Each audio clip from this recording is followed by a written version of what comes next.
кога ще ви потърси, кога ще ви пише, кога ще ви се обади.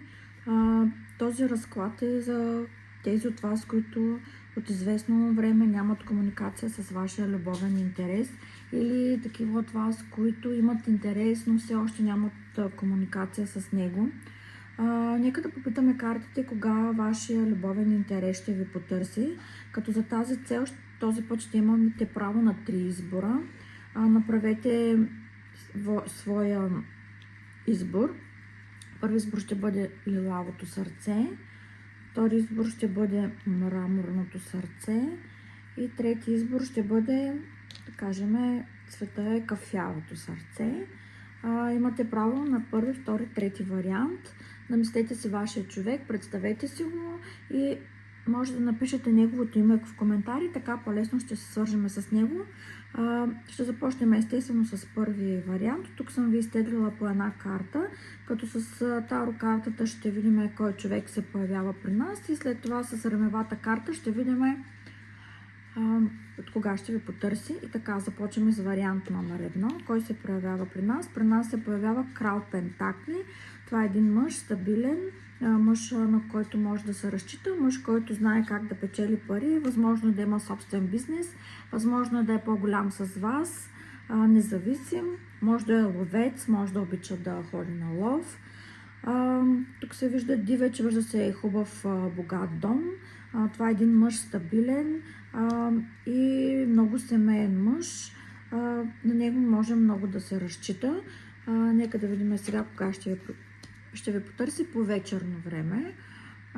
Картата ни дава точно конкретно, нали, като период. Казва, че ще бъде вечерта. Нека да ви изтегля още една карта, да видим нещо по-конкретно.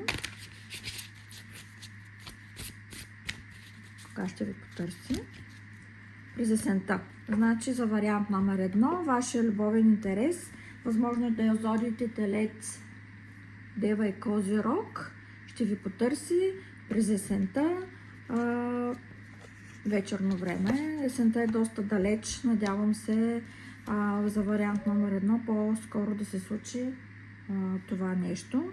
Ако той пък не ви потърси, може вие да го потърсите. Така, нека да продължим с вариант номер 2, мраморното сърце. Нека да видим кой човек идва тук при нас, какъв е вашия любовен интерес. Вашия любовен интерес може да е от въздушните зодии, Везни, Близнаци или Водолей. Това е човек, който се е отдал на пауза, на почивка, има доста тревожни мисли в главата си, в абсолютен покой, не иска да продължи напред, отдал се на пауза, сякаш стои, чака нещо, затворил се очите и едни такива мисли са го налегнали. Може би вие сте приключили тези отношения, може би не сте просто скарани или не сте на някаква пауза. Смятам, че тук в този вариант отношенията са прекратени, са приключили, сложена е край. Нека да видим кога ще ви потърси. Ще ви потърси ли? Сега не е подходящо време. Да, възможно е за този избор, за съжаление, тяхният любовен интерес да не ги потърси. Сега казва, че не е подходящо време, но както знаете, в таро картите енергията се мени постоянно, така че напълно възможно след известен период от време вашия любовен интерес да ви потърси, но в близко бъдеще това няма да се случи, за съжаление. Нека да продължим с вариант номер 3, кафявото сърце. Нека да видим човека, който се проявява при нас.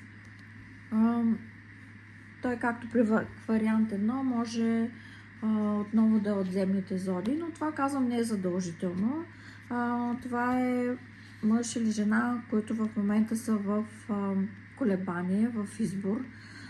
Не знае как да продължи напред, налага се да балансира между нещо, възможно е да балансира, възможно е тук да става въпрос за любовен триъгълник. Няма такава карта, но в случая човека е в избор, може да е в избор между двама мъже или две жени, зависимост кой ме гледа. Също така може да е избор изобщо да ви потърси или да не ви потърси. Тук става въпрос за човек, който не знае как да продължи напред и в момента стои и обмисля на какво да прави. Опитва се да балансира, може би с чувства и разум също.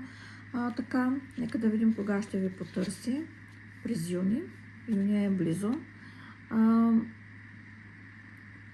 Това, което виждам за трети вариант е, че техния любовен интерес ще ги потърси през месец юни. Това е за трите варианта. Надявам се, че съм ви била полезна. Както знаете, това са общи четения и те няма как да отговарят за всички. Така че за лични четения може да се свържете с мен на лични съобщения.